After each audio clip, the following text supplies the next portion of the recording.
Bonsoir à tous, soyez les bienvenus sur Maritima TV. Prenez place pour le journal, nous sommes le jeudi 6 mars. Et à la une, des parents d'élèves en colère à Marseille. La semaine dernière, un collégien est décédé accidentellement après un jeu entre élèves au collège Darius Milhaud. L'association des parents d'élèves s'est rassemblée aujourd'hui devant la direction académique. Objectif, demander des moyens financiers et humains pour l'établissement. Ce que confirme Audrey, parente d'élèves et maman d'une collégienne, rencontrée par Michel Montagne, notre reporter. Vous allez voir, elle ne mâche pas ses mots. Nous avons dans notre collège plus de 730 élèves pour un minimum de 5 surveillants. Ils ne sont pas là tous les jours, donc il y a du roulement. Nous savons très bien que nous nous en doutions qu'un jour ou l'autre, cet incident allait arriver. Ça fait moi depuis l'année dernière que je suis parent d'élèves au collège. Je suis à l'entrée de ma fille en 6e et nous avions déjà des problèmes au niveau de la surveillance du collège. Qu'ils n'étaient pas assez nombreux, des demandes ont été faites, des mails ont été envoyés, des courriers ont été envoyés, rien n'a été fait, rien n'a été pris en compte, donc nous sommes très en colère et très tristes parce que je pense que cet incident aurait pu être ou non évité parce qu'on ne contrôle pas, hélas, les jeux d'enfants, mais je pense qu'avec un minimum de vigilance et un peu plus de surveillance, je pense que peut-être voilà, il faut qu'aujourd'hui ça n'arrive plus. On est là aujourd'hui pour faire en sorte que ça n'arrive plus, donc en espérant que des choses soient mises en route rapidement. Et parmi leurs revendications, des surveillants supplémentaires, un statut en REP, comprenait réseau d'éducation prioritaire, toutes refusées en bloc. Les parents d'élèves resteront malgré tout mobilisés, d'autant qu'il y a 2 classes en moins prévues pour la rentrée prochaine. Une marche blanche est également prévue prochainement. On reste à Marseille. La base sud de la police municipale vient d'être dévoilée. Elle se trouve dans le 8e arrondissement, très précisément au numéro 69 de l'avenue d'Haïfa. Ce lieu est ouvert en réalité depuis le 18 juin dernier. Son objectif, c'est de permettre un rapprochement quotidien entre la police et les habitants. Et ça passe notamment par le principe de sectorisation impulsé dès l'année dernière par la ville de Marseille. Reportage signé Bérénice Bazac. Concrètement, sectoriser les autorités locales, c'est une manière de mieux répondre aux besoins spécifiques d'un quartier donné. Céline Lefléfiant, directrice de la police municipale. C'est vrai que la police municipale n'était pas sectorisée et était vraiment concentrée vers le centre et l'hypercentre. Et d'où la volonté de créer ces bases pour être au plus près de la population, mais surtout pour adapter nos moyens en fonction des secteurs. C'est-à-dire qu'on n'a pas réparti les mêmes moyens, que ce soit au nord, au centre et au sud. Au sud, justement, les agents sont principalement chargés de dissuader les comportements délictueux ou encore de limiter les incivilités. Et de manière générale, ce mode de fonctionnement rassure les habitants. Ils y voient surtout une présence qui renforce le sentiment de sécurité. De son côté, Alice, retraitée, a quand même quelques réserves. Moi, j'ai eu un délit de fuite, une voiture qui m'a cogné l'épaule. Je suis allée les voir. Ils m'ont dit que c'était pas eux qui s'occupaient des procès, des déclarations de délit de fuite. Et ils ne s'occupent que des cambriolages et des agressions sexuelles ou des vols. Ce nouveau système gagnerait donc aussi pour certains à faire l'objet encore de quelques ajustements dans les années à venir. Pour l'heure, cette base sud accueille quotidiennement 74 agents. Ils sont déployés tous les jours de 6h à 20h. Depuis la mise en place de cette base sud, près de 2000 interventions ont été enregistrées par la police sur le secteur. Environ la moitié de ces interventions ont été réalisées à l'initiative des agents, les autres à l'initiative de la population, des comités d'intérêt de quartier ou encore de la police nationale. La prison d'Arles accueillera-t-elle les narcotrafiquants les plus dangereux? Encore un peu de suspense selon l'heure à laquelle vous nous regarderez. L'annonce doit être faite par Gérald Darmanin ce soir. Le ministre de la Justice souhaite isoler, je vous le rappelle, les 100 plus grands trafiquants de drogue dans une seule et même prison de haute sécurité dès cet été, en appliquant un nouveau régime carcéral d'isolement extrêmement strict. La maison centrale arlésienne fait partie des 4 lieux pressentis. Le garde des Sceaux dévoilera donc son choix pour cette future prison au JT de 20h sur France 2. Affaire à suivre.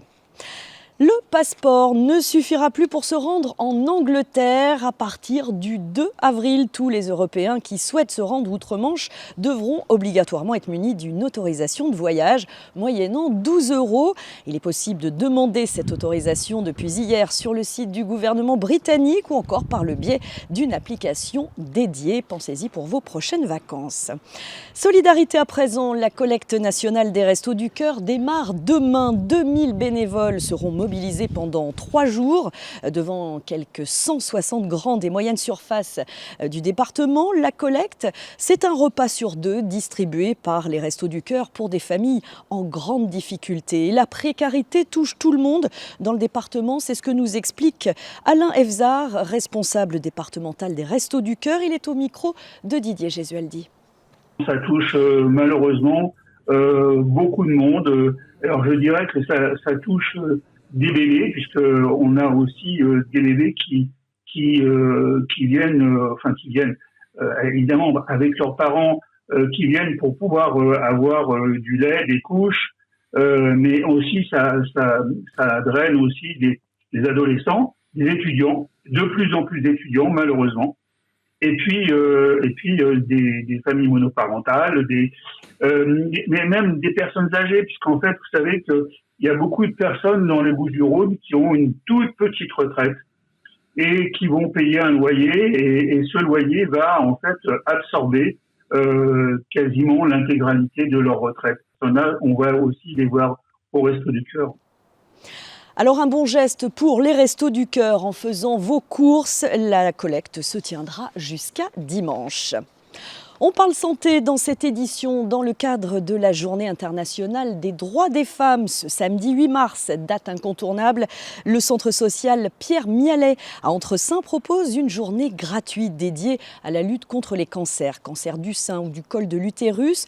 Mission sensibilisation sur ces cancers essentiellement féminins à travers de multiples rendez-vous de dépistage, mais également des informations sur le panel de soins psychologiques, sociaux et pas seulement proposés aux malades. Le docteur Aurélie Guindon, généraliste et directrice de la maison de santé d'Entresaint, nous en dit plus au micro de Davy Moisson. Au cours de cette journée, donc il y a plusieurs choses qui vont être mises en place. Donc de 10h à 17h, il y a des examens de dépistage, donc des frottis du cancer du col et de la palpation des seins qui sont réalisés donc par moi-même, la sage-femme et la biologiste, uniquement sur rendez-vous, uniquement pour les femmes de 25 à 65 ans.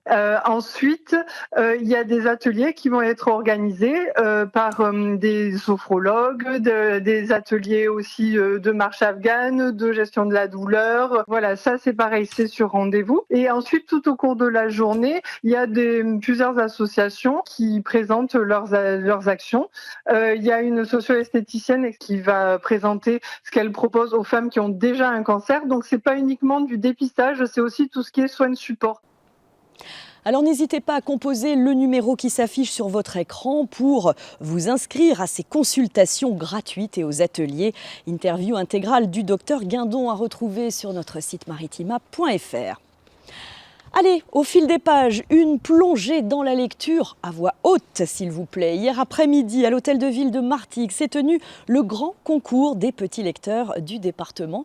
Une première dans la cité martégale. En effet, c'était la toute première fois que ce concours était organisé chez nous, mais ce n'est pas une première pour ce championnat. Cette année, c'est la 13e édition organisée à l'initiative de l'association des petits champions de la lecture, en étroite collaboration avec l'éducation nationale. Hier, donc, 13 enfants présélectionnés dans les écoles du pourtour de l'étang de Berre, dont Port-Saint-Louis-du-Rhône et Martigues, se sont affrontés.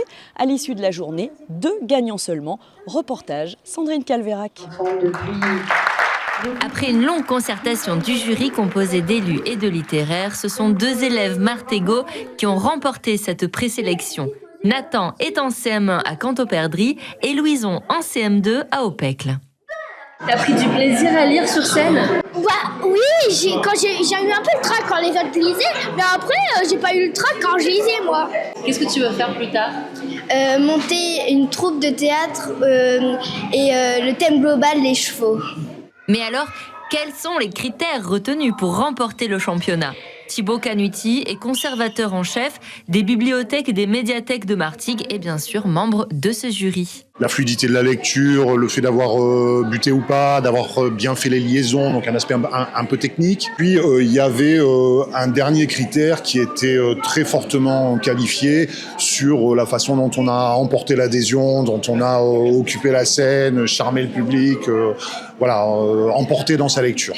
Ça reste un concours et les échecs, c'est douloureux, mais ça transcende aussi. Et rappeler ça pour pas qu'on s'imagine qu'il y a d'une part ceux qui ont tout réussi avec facilité, en tout cas c'est pas mon cas, et redonner comme ça du baume au cœur à ceux qui n'avaient pas été sélectionnés. Voilà, c'est important, ça reste un jeu en fait.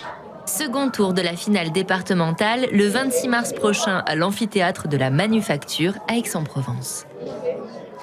Et ce second tour permettra de se qualifier à la grande finale nationale qui se tiendra dans la capitale. On souhaite bonne chance à Nathan et Louison pour cette prochaine étape à Aix-en-Provence. Alors une information plus triste, on a appris aujourd'hui le décès d'une figure emblématique de la ville de Fos et de son club de basket. Henri Juita s'est éteint à l'âge de 76 ans des suites d'une longue maladie. C'est d'ailleurs le père de l'entraîneur de l'équipe et ancien président de Fos Provence Basket. Une figure donc emblématique, je vous le disais, médecin en exercice jusqu'en 2019. C'est aussi un homme engagé qu'on salue, engagé au sein de la commune tant professionnellement que citoyennement. La ville de Fos, on s'en souvient, avait d'ailleurs choisi en octobre 2023 de rebaptiser de son nom la halle Parsemin pour laquelle il avait œuvré dans sa création. Une pensée émue pour son fils, le coach des Bayers, donc Rémi Juita, à qui l'on tend souvent le micro Maritima. On parle football dans ce journal. En Ligue 2, l'EFC Martigues veut poursuivre sa remontada avec 4 victoires sur les 6 derniers matchs. Eh bien, les 100 et or se sont donné les moyens de lutter pour leur maintien, ce qui était quasiment mission impossible il y a 6 semaines encore, et ça l'est beaucoup moins aujourd'hui. Demain soir, les Martégots se déplacent à Bastia, là où il est très difficile de gagner. La preuve, les Corses sont invaincus pour l'instant à Furiani. Confirmation avec le coach du FC Martigues, Hakim Malek. Non, c'est que de toute façon c'est pareil, tu vas jouer à Bastia, il y a un contexte particulier, mais bon, il existe depuis toujours. Si demain tu vas jouer au Vélodrome, il y a un contexte particulier. Tu vas à Lens, il y a un contexte particulier. Bastia, c'est un beau petit stade avec un public très chaud qui ressemble à celui de l'Olympique de Marseille. C'est une île, bon, pour la connaître bien, donc on sait qu'ils défendent des valeurs et qui sont les leurs et qui sont très fortes. Et puis l'amour pour ce club, il est important. Puis son histoire, ils se sont retrouvés rétrogradés, ils sont remontés jusqu'en Ligue 2, à la force du poignet. Donc c'est certain que le lien entre les supporters et l'engagement et la volonté qu'il peut y avoir quand tu joues pour ce club et pour ce maillot est importante. Mais bon, c'est pas l'élément premier. L'élément premier, c'est qu'il faut quand même regarder Bastia comme une équipe de football, aujourd'hui qui a 34 points, qui est la meilleure défense du championnat chez elle, qui n'a pas perdu chez elle une fois, et qui est la 5e meilleure défense à l'extérieur. Ça reste une équipe compétitive, bien huilée, avec des atouts certains. Donc c'est pas un match à prendre à la légère, et bien au contraire. Quand tu vois qu'il n'y a personne qui les a battus chez eux, c'est pas simplement parce que le public il est intense ou qu'il est présent, il joue son rôle. Mais c'est aussi que sur le terrain, il y a une vraie organisation, il y a une vraie équipe avec une grosse intensité et qui produit du jeu chez elle. Alors à l'extérieur peut-être un peu moins, mais chez elle, elle est compliquée à manœuvrer. Des propos recueillis par Karim Attab. Les joueurs du FC Martigues sont arrivés en Corse en milieu d'après-midi. Le coup d'envoi de cette affiche historique du foot français sera donné demain soir à 20h et ce sera à suivre évidemment en live texte sur notre site maritima.fr.